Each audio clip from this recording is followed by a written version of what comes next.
Assalamualaikum warahmatullahi wabarakatuh. Innal hamdalillah nahmaduhu wa nasta'inuhu wa nastaghfiruh wa na'udzubillahi min syururi anfusina wa min sayyiati a'malina. May yahdihillahu fala mudilla lahu wa may yudlil fala hadiyalah.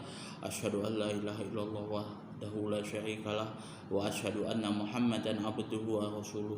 Allahumma sholli ala sayyidina Muhammad wa ala ali sayyidina Muhammad kama shallaita ala sayyidina Ibrahim wa ala ali sayyidina Ibrahim wa barik ala sayyidina Muhammad wa ala ali sayyidina Muhammad kama barakta ala sayyidina Ibrahim wa ala ali sayyidina Ibrahim fil alamin innaka Hamidum Majid. Rabbi shrah li sadri wa yassir li amri wahlul 'uqdatam min lisani yafqahu qawli. Amma ba'du. Hadirin hadirat jamaah kaum muslimin wal muslimat yang dirahmati oleh Allah Subhanahu wa taala. Kali ini kita akan membahas tentang kitab Fathul Qarib, pasal yang menerangkan tentang hal-hal yang tertinggal di dalam sholat. Jadi kalau misalkan ada beberapa hal yang kita lupa mengerjakannya, baik itu rukunnya sholat atau sunnahnya sholat, maka langkah-langkah apa yang harus kita lakukan, seperti itu. Faslun. Di sini ada pun pasal wal matruku minas sholati salah satu asya. Jadi di sini sesuatu yang tertinggal minas sholat, dari sholat, salah satu asya, itu dibagi menjadi 3 bagian. Itu ada 3 perkara. Fardun, yang pertama itu kalau misalkan yang tertinggal adalah fardunya atau rukun sholatnya. Wa yusamma bi ruknin aidon, yang mana fardu ini juga dinamakan dengan rukun.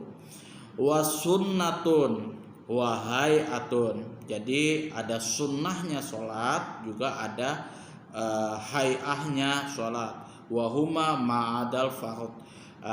Jadi yang dimaksud dengan sunnah wa hayah di sini selain daripada rukun sholat. Wa bainal musannif wa bayyanal musannifu, dan musannif di sini menjelaskan asalasata, ketiga perkara tersebut. Di ketiga perkara tadi fi qaulihi, dalam perkataan beliau, fal fardu la yanubu anhu sujudas sahwi, yang mana fardu itu apabila tertinggal tidak dapat diganti dengan sujud sahwi. Bal in zakarahu, kalau misalkan seseorang tersebut mengingat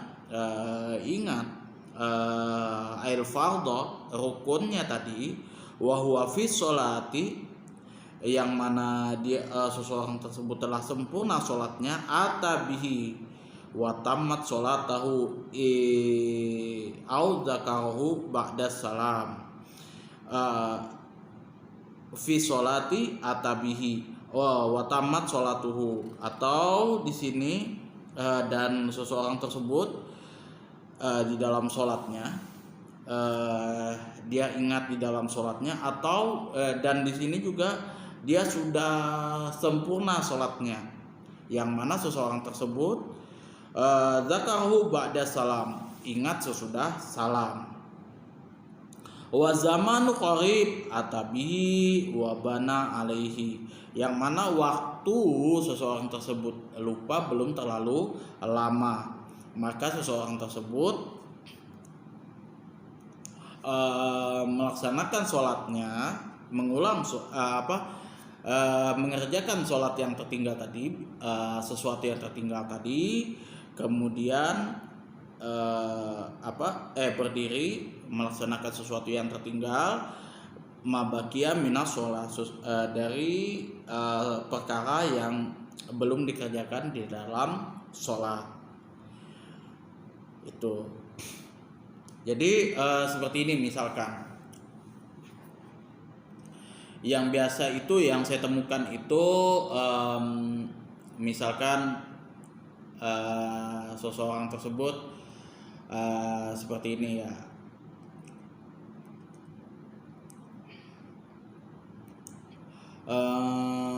habis biasa yang terjadi itu ini misalkan sholat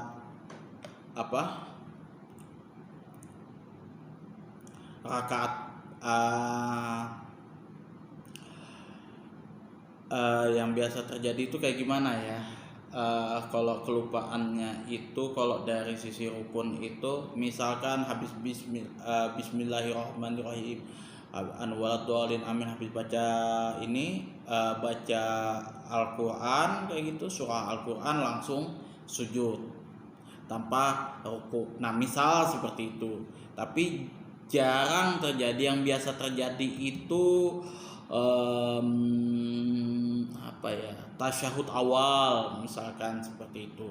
Nah maka apabila seseorang tersebut sudah ingat, maka diulang dulu baru dia sempurnakan sholatnya. Atau kalau misalkan dia sudah sempurna sholatnya, misalnya Pak Ustadz tadi kurang 1 rakaat, misal seperti itu, kurang 1 rakaat, dia harusnya tadi duduk iftiros, dia langsung duduk tawaruk, biasanya seperti itu, kurang 1 rakaat. Nah maka berdiri lagi, dia menyempurnakan 1 rakaat, kemudian dia sempurnakan, biasanya itu ditambah dengan sujud sahwi, baru ditambah dengan sujud sahwi.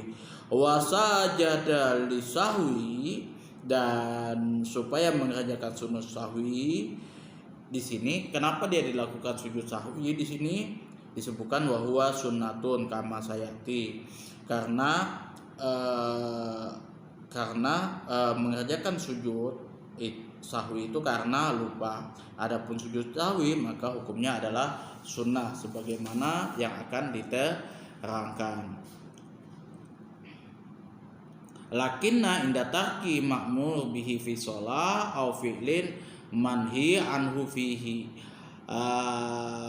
Akan tetapi adanya sujud sahwi ini dilakukan karena ketika seseorang yang sholat tersebut karena lupa mengerjakan perkara yang diperintahkan dalam sholat, atau mengerjakan perkara yang dilarang. Jadi sujud sahwi, tambahan sujud sahwi itu karena dia lupa, karena dia mungkin banyak pikiran dan lain sebagainya, tidak konsen, maka tertinggal 1 rakaat atau ada 1 rukun yang tertinggal, maka dia berdiri menyelesaikan sesuatu yang tertinggal tersebut, kemudian ditambah dengan sujud sahwi. Wasunnatun intaro kahal musanni la ya'uda ilaihi ba'da talabbusi bil fardi. Jika seseorang yang sholat itu meninggalkan perkara yang sunnah, maka dia tidak boleh mengulang kembali sesudah mengerjakan yang fardu. Contoh misalkan ruku nih, dia nggak ingat membaca subhana rabbil azimi wa bihamdi, subhana rabbil azimi wa bihamdi. Nah seperti itu, maka dia tidak wajib tidak wajib mengulangi sholatnya. Seperti itu. Oh sunnah. Sebentar ya. Kalau itu tadi subhana rabbiyal azimi itu masuk di hay'ah itu. Sorry, salah.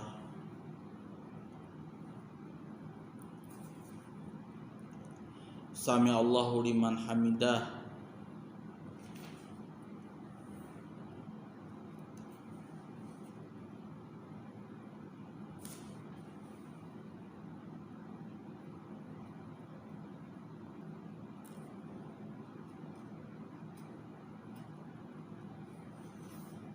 Yaitu kalau tidak salah masuk di hay'ah sunnah. Itu yang sunnah ya, yang memang itu tidak ada. Tapi dia kalau sunnah itu tidak kalau sunnah dan hay'ah itu tidak wajib dia mengulang, intinya seperti itu, di luar dari rukun. Nah kalau sunnah itu tidak wajib dia mengulang, tidak boleh dia mengulang sholatnya, tetapi biasanya itu diganti dengan sujud sahwi, itu sujud sahwi. Mantau kata tasyahud al awwala masalan. Nah, seperti contohnya barang siapa yang meninggalkan tasyahud awal, contohnya fadzakarahu ba'dal itidalihi, yang mana seseorang tersebut ingat setelah itidal mustawiyan, sudah itidali mustawiyan, itidal sudah sempurna berdiri tegak, la ya'udu ilaihi, jadi seseorang tersebut tidak boleh mengulangi ininya tadi, tahiyat awalnya tadi. Nah, fa in ada alaihi amidan aliman bitahrimihi batalat sholatuhu. Maka kalau misalkan seseorang tersebut sengaja mengulang lagi, kalau dia mengulang lagi, mengulang misalkan dia tidak tasyahud awal, oh ingat nih, oh tadi nggak tasyahud awal ini, kemudian dia mengulang lagi, duduk lagi, yang mana dia sengaja, dia tahu akan keharamannya, batalat sholatuhu, maka batal sholatnya.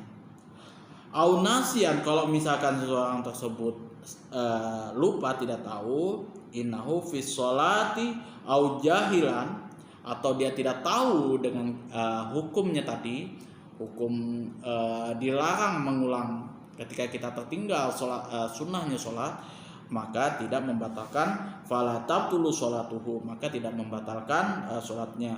Wa yalzamu qiyam inda dzakarahu, akan tetapi wajib dia berdiri ketika dia sudah mengingat itu. Jadi kalau misalkan itu masuk dari kategori di luar rukun, maka dia tidak boleh mengulang sesuatu yang dia lupa, akan tetapi nanti diganti dengan sujud sahwi itu.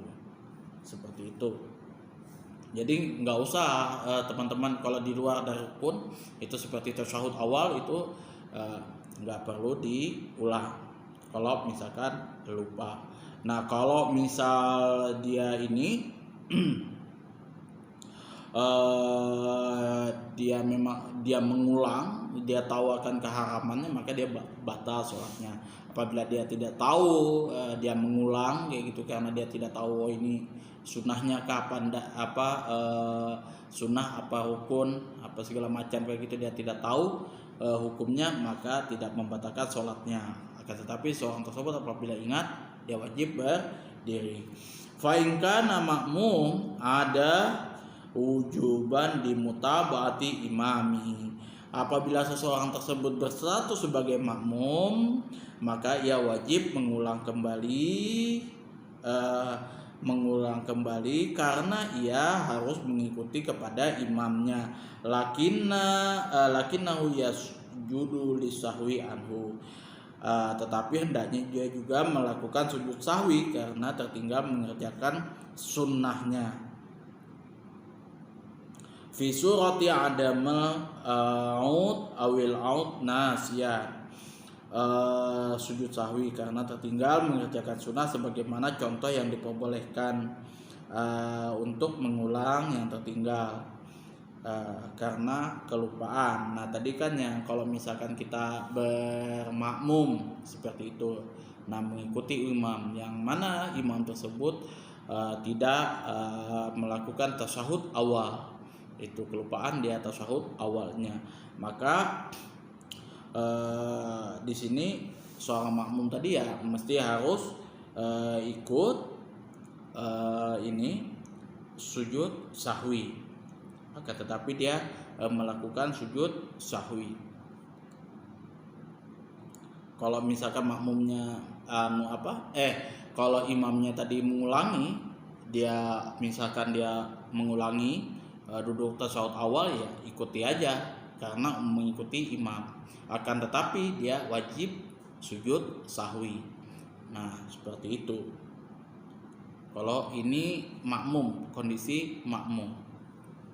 Tapi utamakan kalau misalkan teman-teman ini tegur terlebih dahulu. Subhanallah, seperti itu. Wa aradal musannif bis sunnati huna al ab'ad wa sunnati hiya atau syahud awal wa quduhu wal kunut fi subuh wa fi akhiril witri fi nisfi tsani min ramadhan wal qiyamu lil kunut wa sholatu ala nabi sallallahu alaihi wasallam fi tasyahudil awal wa sholatu ala ali fi tasyahudil akhir.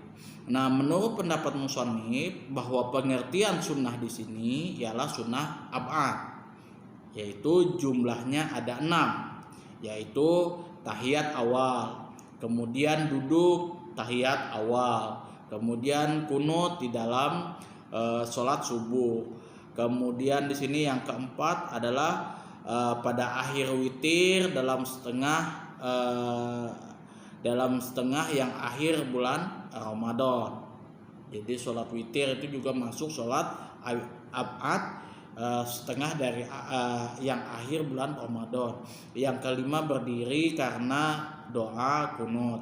Yang keenam membaca sholawat Nabi dan keluarganya dalam tahiyat akhir. Kan ada tuh Allahumma sholli ala Muhammad wa ala ali Muhammad kama sholaita ala sayyidina kama sholaita ala Ibrahim wa ala ali Ibrahim.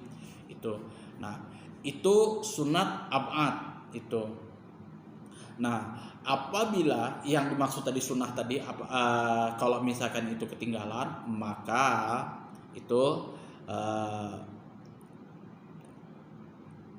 dia tidak wajib tidak wajib haram mengulangi hal tersebut. Wal hay'ah di sini, sedangkan hay'ah yang namanya sunnah hay'ah di sini ka tasbihati wa nahwiha mimma la yajuzu li sujud wa la ya'uda. Kalau ab'ad di situ sunnahnya sujud sahwi. Jadi bukan diganti dengan mengulang, salah satunya juga seperti itu. Kemudian juga cuman bisa diganti dengan sujud sahwi. Nah, kalau sunnah hay'ah, nah ini seperti membaca tasbih,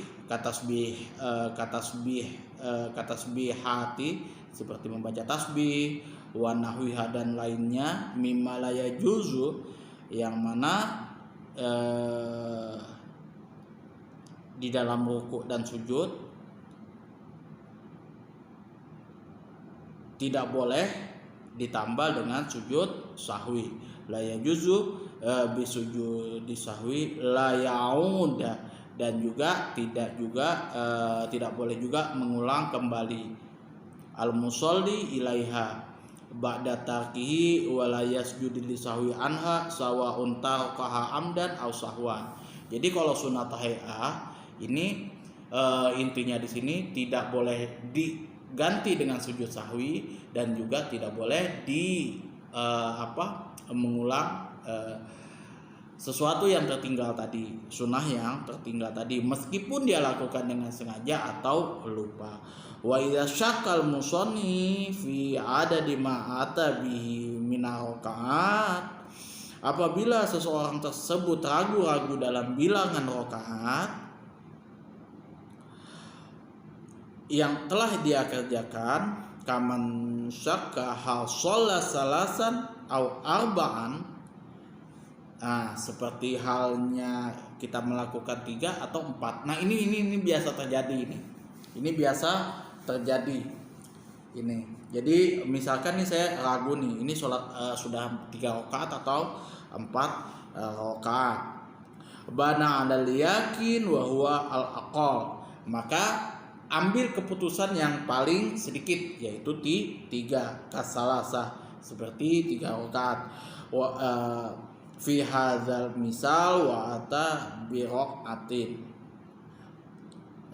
karena itulah yang lebih sedikit. Seperti 3 rakaat dalam contoh ini, kemudian mengerjakan 1 rakaat lagi. Kalau misalkan sholat maghrib kayak gitu kan, ini ini sudah 2 atau 3 nih.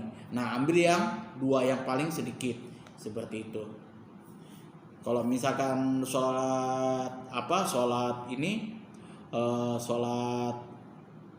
isya, nah ambil yang paling sedikit. Misalkan ini sudah 4 apa 3, ini sudah 4 apa 3, kayak gitu kan, ambil yang 3. Kalau misalkan ini sudah 3 apa 2, ambil yang 2, ambil yang paling sedikitnya.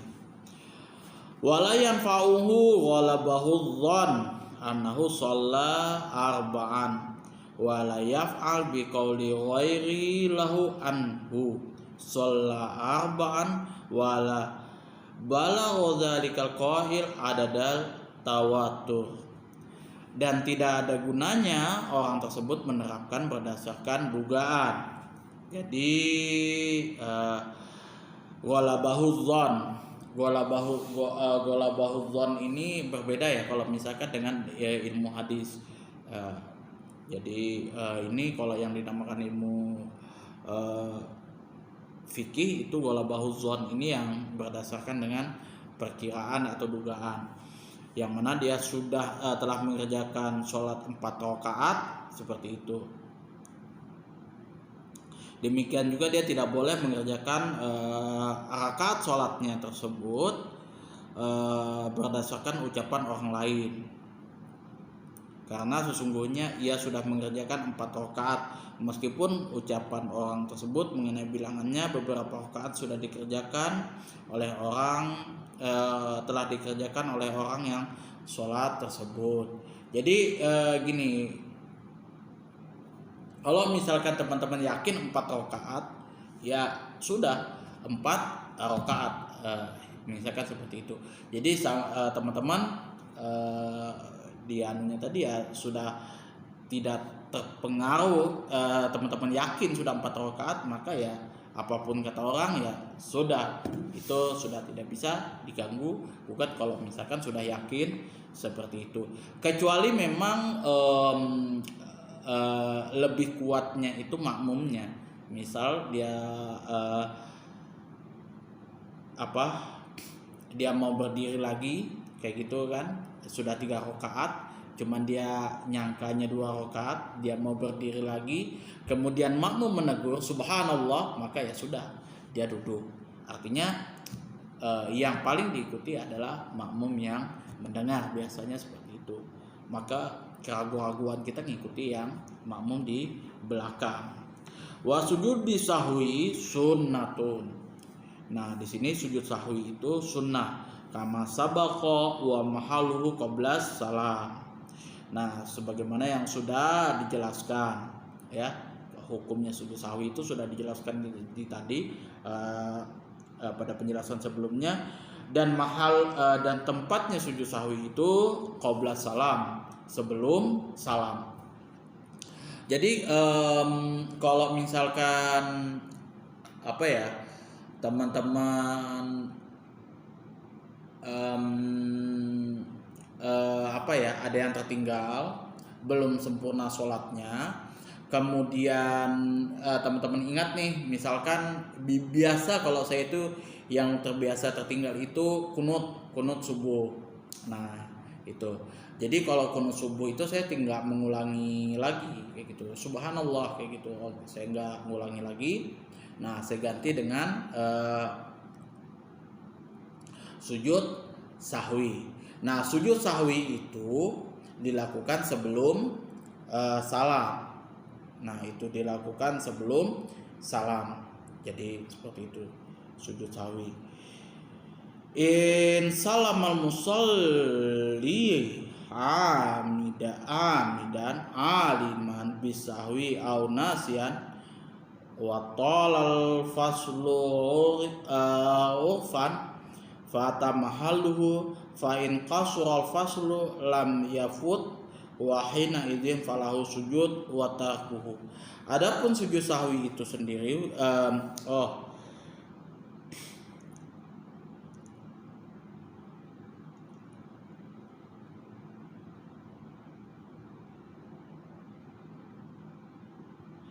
Oleh karena itu, jika seseorang sholat dengan sholat sengaja salam disertai dengan kesadaran akan kelupaannya, atau memang lupa dan masa terpisah dan sudah lama, menurut pandangan kebiasaan yang berlaku, maka tepatnya sujud sahwi itu dinyatakan tertinggal atau terlambat.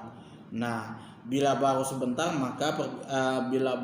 sebentar waktu yang dia lakukan, maka dinyatakan terlambat. Ketika dalam keadaan demikian ini, yakni dia tetap melakukan sujud sahwinya sebagaimana mengerjakan sujud sahwi atau meninggalkannya. Jadi kalau misalkan dia mau melakukan sujud sahwi itu boleh ataupun tidak, itu tidak masalah kalau dia sudah lama waktunya seperti itu. Tapi kalau dia belum, dia lakukan sujud sahwi, ya sudah seperti itu. Tapi biasanya sih jarang orang yang melakukan salam itu dalam keadaan ingat, dalam keadaan sadar. Biasanya kalau orang sudah mau sujud sahwi itu salam dulu baru dia sujud sahwi, itu karena dia kelupaan, bukan karena dia meninggal lalai dalam anunya. Nah, kebanyakan kalau yang imam-imam yang saya ketahui itu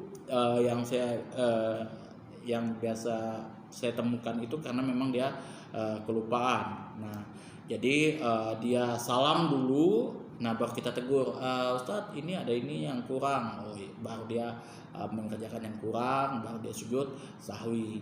Atau misalkan Ustadz tadi kurang kunutnya, dia lakukan sujud sahwi seperti itu. Itu biasa sih kelupaannya seperti itu. Nah, diusahakan kalau kami itu, kalau misalkan ada beberapa ustadz yang memang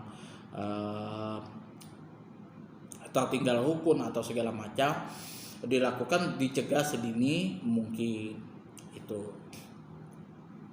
Itu sih. Karena jujur aja, ini bukan aib sebenarnya bagi ustadz atau kiai yang tertinggal rukunnya, tertinggal ininya, bukan karena dia tidak khusyuk, tapi itu karena murni karena dia memang ya bukan maksum, bukan yang memang selalu benar. Itu jangan seperti itu. Jadi ya lakukan saja langkah-langkahnya. Kalau misalkan dia kelupaan dan kita lihat ini salah, ya maka tegur subhanallah seperti itu. Kalau misalkan dia lupa surah, ya maka bacakan surah yang memang. Makanya bagi teman-teman yang memang di belakang imamnya tidak hafal Al-Quran 30 juz, diupayakan surah-surah yang pendek yang umum diketahui orang, supaya yang di belakang bisa menegur seperti itu. Kalau misalkan ada, jangan teman-teman baca surah di pertengahan surah Al-Baqarah, di pertengahan surah Al-Imran dan lain sebagainya. Kalau teman-teman nggak ingat, lupa, ya sudah, itu nggak ada yang menegur kayak gitu. Ya otomatis ya langkah yang teman-teman lakukan ya langsung sujud seperti itu. Kalau ketinggalan surah jarang banget itu. Surah biasanya sih yang biasa tuh lancar. Biasanya yang biasa terjadi itu lupa bilangan rakaatnya, itu sudah umum terjadi. Itu biasanya di dalam sholat tarawih seperti itu, atau di dalam sholat isya itu umum terjadi, bilangannya lupa berapa rakaat, itu sudah umum ya. Kemudian lupa sujud lupa kunut. Itu kami yang makmum juga kadang seperti itu. Begitu asal lempeng aja, karena kan posisi kayak kami yang santri ini kan kadang posisi juga ngantuk kayak gitu, habis sholat tahajud kemudian sholat subuh kayak gitu. Nah itu langsung aja begitu langsung berdiri langsung sujud ya gitu, padahal nih imam kunut seperti Itu ya itulah problematika kehidupan ya kita di dalam menjalankan agama Islam. Ya apapun itu ya perbedaan dan lain sebagainya ya janganlah dihukumin ini oh ini salah ini benar ini seperti ini, nggak usah. Intinya ya semua itu ada kadang orang itu berbeda mungkin karena dia nggak tahu hukumnya apa segala macam, ya kita kasih tahu. Kemudian kalau misalkan dia tahu mungkin dia mengikuti mazhab-mazhab yang lain, oke, itu sudah tidak ada masalah. Kita lakukanlah keluasan mazhab, ya kan. Jangan kita persempit, ini harus mazhab Syafi'i, ini harus pendapat guru saya aja, nggak boleh seperti itu. Jadi intinya itu. Kemudian juga di sini ada juga yang menanyakan kepada saya, teman saya waktu itu nanyakan, Ustadz, dia membaca ini, dia nonton ini channelnya Muhammad KC kalau nggak salah, itu namanya ada Muhammad KC. Di situ Muhammad KC itu ada membahas masalah ini, asal usul terorisme itu dari orang jihad dan lain sebagainya, kesalahan pemikiran orang itu dari membaca kitab kuning. Jadi yang namanya kalau kita mau solusi yang ditawarkan oleh Muhammad KC di situ, kalau misalkan kita mau bebas dari terorisme dan lain sebagainya, itu beredel kitab-kitab kuning, kemudian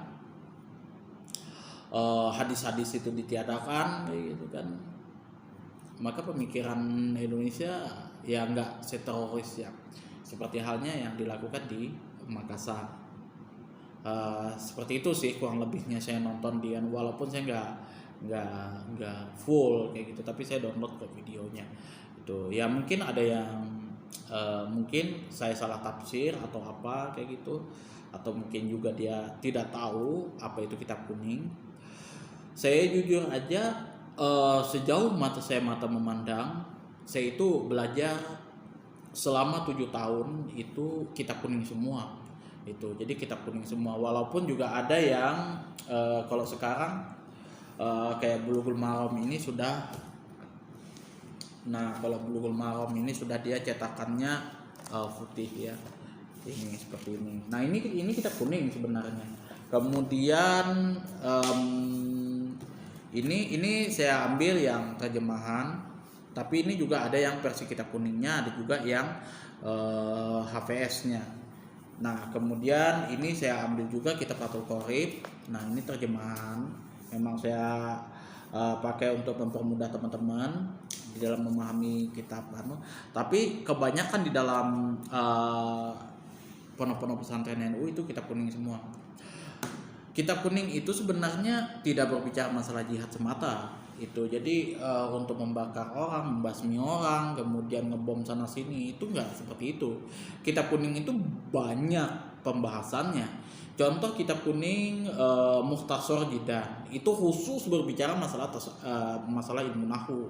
Nah Mukhtasar Jidan, kemudian Kawakib, ada Mutamimah, kemudian ada Imriti, Alfiyah Ibnu Aqil, kemudian syarahnya Ibnu Aqil, itu kitab kuning semua. Tidak ada pembahasan jihad di situ. Yang ada hanya ilmu nahwu. Potong kepala saya kalau misalkan saya bohong, seperti itu. Silakan kalau misalkan ada yang mengatakan saya bohong, silakan bisa dicek kok di situ. Kalau orang pondok misalkan seperti Gus Miftah pasti tahu itu kitab kuning yang seperti itu. Nah kalau di dalam fikih memang ada pembahasan masalah jihad di situ, tapi jihad yang dimaksud di situ adalah jihadnya ya seperti halnya yang dilakukan oleh para tentara, itu jihad. Atau misalkan pejuang-pejuang kita pada tahun 1945 itu peristiwa Ararek Surabaya, itu jihad di situ. Yang mana ketika dia berperang sudah nggak ada jalan lain, kalau misalkan dia selamat, dia hidup, kalau dia ya misalkan dia mati seperti itu. Contoh lagi semboyan Kopassus itu lebih baik pulang nyawa daripada gagal dalam menjalankan tugas, itu jihad itu. Karena kalau dia gagal di dalam menjalankan tugas, maka akan datang resiko yang lebih besar yang dialami oleh tentara atau kondisi-kondisi yang lain. Itu yang namanya jihad. Nah, kemudian juga kalau misalkan polisi itu misalkan memberantas teroris dan lain sebagainya, kemudian menjaga keamanan atau memberantas ini narkoba, dia ditembak sama penjahat atau orang, dia jihad itu. Jadi ya sejauh mata saya memandang, saya belajar ilmu-ilmu yang ada di dalam kitab kuning full, ya saya tidak teroris seperti itu. Nah, bahkan yang teroris itu jauh dari itu. Jadi sebenarnya kalau kenapa orang juga berpikiran radikal dan lain sebagainya bisa dicuci otaknya, salah satunya yang saya temukan itu satu, dia kurang referensi pergaulan itu, ya kan. Misalkan dia benci sama orang Cina karena dia ya nggak ada bergaul dengan orang Cina seperti itu. Kalau saya kan jujur punya banyak teman yang namanya orang Cina, bahkan bos saya pun orang Cina seperti itu, tidak ada masalah. Kami pun biasa makan bareng, traktir dan lain sebagainya, nggak ada masalah. Tidak ada kami pembahasan masalah agama dan lain sebagainya. Mau mengajak bos saya masuk Islam nggak ada, teman saya mau masuk Islam nggak ada. Itu view kami bicara masalah kerjaan. Itu kalau saya sama teman saya sama bos-bos saya seperti itu. Cina itu nggak ada saya istilahnya wah bakar Cina, nggak ada. Terus juga teman-teman saya pun juga banyak juga kalau di YouTube itu banyak yang dari non Muslim, Katolik, Kristen dan lain sebagainya. I don't care about that. Bukan, saya nggak bicara masalah itu. Intinya masalah kemanusiaan. Saya pengen mengetahui seluk-beluk memperbanyak tali silaturahmi, mengenal satu sama lain, itu yang saya sering lakukan. Makanya saya memperbanyak teman-teman yang lain. Itu salah satu masalahnya. Jadi dia kurang banyak referensi dengan orang-orang yang non muslim seperti itu. Itu salah satunya. Yang kedua itu tadi, kalau bisa dicuci otaknya itu ya cuman dia dicekokin dua aja, Al-Quran hadis itu saja. Dia tidak membaca tanggapan ulama, dia tidak membaca tafsirnya, kemudian dia tidak membaca asbabul wurudnya, kemudian fikih hadisnya seperti itu. Makanya saya kalau misalkan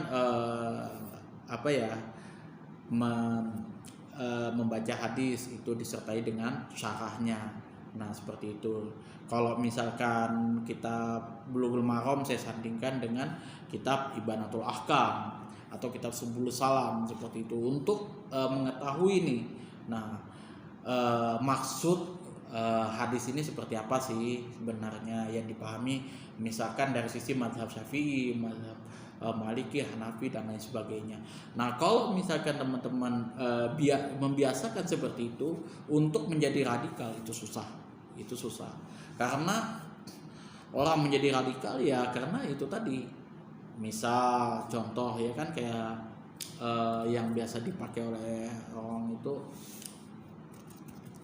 bang siapa yang tidak mengambil hukum Allah maka dia kafir dan dia tidak ada itu. Saya lupa itu dalilnya dan itu biasa dipakai itu. Nah, sebenarnya ya kalau di Indonesia walaupun tidak kafah tapi semua hukum itu berdasarkan dari Al-Quran dan hadis. Tapi memang tidak semua hadis sahih digunakan dipakai di dalam agama Islam. Kita tidak bisa menjalankan agama secara kafah itu. Ada orang susah, pasti dia ada yang dia tinggalkan, yaitu zakat seperti itu secara kafah. Ada yang dia tinggalkan haji itu kalau untuk menjalankan syariah Islam secara kafah itu tidak mungkin. Nah, bagaimana kalau misalkan Indonesia tidak mengamalkan masalah had rajam dan lain sebagainya, nggak ada masalah. Teman-teman semuanya muslim, mukmin, itu beriman semua, itu nggak ada yang salah. Meskipun teman-teman berada di dalam negara kafir sekaligus, sekalipun seperti Amerika dan lain sebagainya, muslim itu selama teman-teman sholat 5 waktu, kemudian membayar zakat, membaca 2 kalimat syahadat, itu sudah pasti muslim itu. Nah kalau misalkan teman-teman berzina tidak dirajam, maka ya itu nanti kembalinya di akhirat seperti itu aja sih sebenarnya. Jadi ya mengenai tanggapan saya terhadap channel Muhammad KC itu ya seperti itu. Kalau misalkan kitab kuning itu sudah menjadi kita seorang teroris, saya ini salah satunya yang saya ajarkan di konten-konten saya ini ya kitab kuning semua itu rujukannya pasti kitab kuning, bukan kitab-kitab yang lain. Itu saja. Apakah saya mengajarkan teman-teman ngebom dari tadi berjihad, Allahu Akbar, enggak. Itu. Bahkan saya jujur selalu moderat. Itu saja yang dapat saya tanggapi ya, yang dapat saya jawab ya dari pertanyaan teman-teman. Kemudian juga apa yang saya sampaikan ya cuman sebatas itu yang dapat saya sampaikan, setahu itu saja yang saya sampaikan. Mungkin kalau misalkan ada yang salah, mungkin teman-teman bisa lakukan kritikan yang membangun ya kan, untuk teman-teman ya yang punya hadis atau apa pandangan-pandangan yang lain, silahkan teman-teman atur di kolom komentar. Apabila ada kesalahan kata yang saya lakukan ya kan, tersilap lidah atau apa, nah itu saya mohon maaf yang sebesar-besarnya. Bukan saya maksud menyinggung hati teman-teman, menyinggung guru teman-teman itu kan, karena itu murni pilihan hukum, pilihan pandangan yang saya lakukan. Maka kalau misalkan saya memilih pandangan satu, pendapat ulama yang satu, maka otomatis konsekuensi akan konsekuensinya ya berbeda dengan pandangan ulama yang lain. Itu sudah umum terjadi dan jangan sampai baper. Nah seperti halnya misalkan barang siapa yang sholat tidak membaca bismillah, maka sholatnya tidak sah. Artinya sholatnya gurunya Imam Malik, orang yang berbahasa Malik, tidak sah dong. Enggak seperti itu juga. Itu cuma pandangan para ulama di dalam mazhab Syafi'i. Yang teman-teman yang bermazhab Maliki juga jangan baper juga seperti itu. Itu ya seperti halnya juga Imam Malik, Imam Ahmad bin Hambal dan lain sebagainya ya. Kita hormati semua perbedaan itu. Kita harus belajar dewasa di dalam berbeda pendapat. Kalau misalkan ada perbedaan pendapat dari Ustadz, cari dulu referensinya, tanyakan dulu, Ustadz ini antum kok berbeda dengan guru saya kayak gitu kan, dalil antum seperti apa gitu, referensi antum seperti apa, seperti itu, antum bermazhab apa itu. Nah jadi teman-teman bisa memperkaya lagi hazanah teman-teman, keilmuan teman-teman lagi. Itu saja. Akhir kalam. Assalamualaikum warahmatullahi wabarakatuh.